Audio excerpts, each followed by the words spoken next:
जाति के आधार पर बांटा, धर्म के आधार पर बांटा, अब तो क्षेत्रवाद के आधार पर भी बांटा। हम लोगों को विकास के नाम पर ये लोग घेर नहीं सकते। आज की भी तारीख में 5-5 किलो राशन मिल रहा है, एक एक हाथ उठे। 14 से बड़ी जीत 19 में, 19 से बड़ी जीत 24 में होने जा रही है। बिहार के अस्पतालों की हालत किसी से छुपी है क्या? जिन्होंने खुद अपना समीकरण जातीयता के आधार पर, सांप्रदायिकता के आधार पर बनाया हुआ है। जब ये लोग MY समीकरण की बात करते हैं तो किस चीज़ की बात करते हैं? बिहार में जातीयता को बढ़ावा देने की ना, सांप्रदायिकता को बढ़ावा देने की।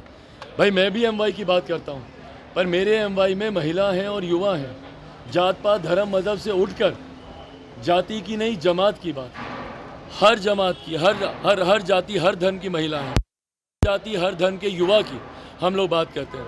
पर ये लोग जब बात करते हैं, ये लोग सिर्फ तुष्टीकरण की राजनीति को साधने का, सिर्फ धर्म के आधार पर बिहार को बांटने का, और यही काम इन्होंने दशकों से किया है ना।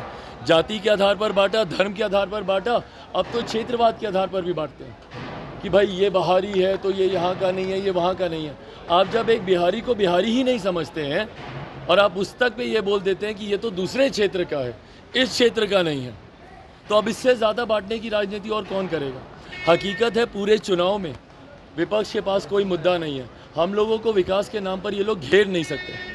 जैसे विकास के नाम पर घेरेंगे, सीधा सामने से सवाल आएंगे। हम जिस मंच पर जाते हैं, हर मंच से हम पूछते हैं कि विकास की योजनाओं का किन किन को लाभ मिला, प्रधानमंत्री गरीब कल्याण की योजनाओं का किन किन को लाभ मिला।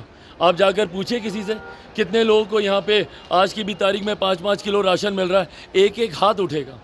पूछिए उन लोगों से कितने लोगों को आयुष्मान योजना का लाभ मिल रहा है, एक एक हाथ उठेगा। उज्ज्वला योजना हो, ये तमाम योजनाओं का जिनको लाभ मिल रहा है, ये किसान सम्मान निधि का जिनको लाभ मिल रहा है, तो उनका विश्वास प्रधानमंत्री जी पर है। और यही मोदी की गारंटी है जो कि प्रो कंबेंसी हर बार चुनाव में क्रिएट करती है। 14 से बड़ी जीत 19 में, 19 से बड़ी जीत 24 में होने जा रही है। समय पर उसका भी निर्माण कार्य पूरा हो जाएगा। पर जिनको आज इतनी चिंता है, उन्होंने अपने ज़माने में क्या किया अस्पतालों को लेकर? भाई आप स्वास्थ्य मंत्री भी रहे थे ना, आप जाकर एम्स तो भैया केंद्र सरकार के अंतर्गत है, हम लोग बनाएंगे भी चलाएंगे भी। दिल्ली से लेकर पटना तक के सारे एम्स सुचारू रूप से चल रहे हैं। आप जब बिहार सरकार में आप मंत्री रहे थे, आप बताइए ना भैया, आप ही के पार्टी के पास विभाग थे, आप लोगों ने क्या किया? बिहार के अस्पतालों की हालत किसी से छुपी है क्या?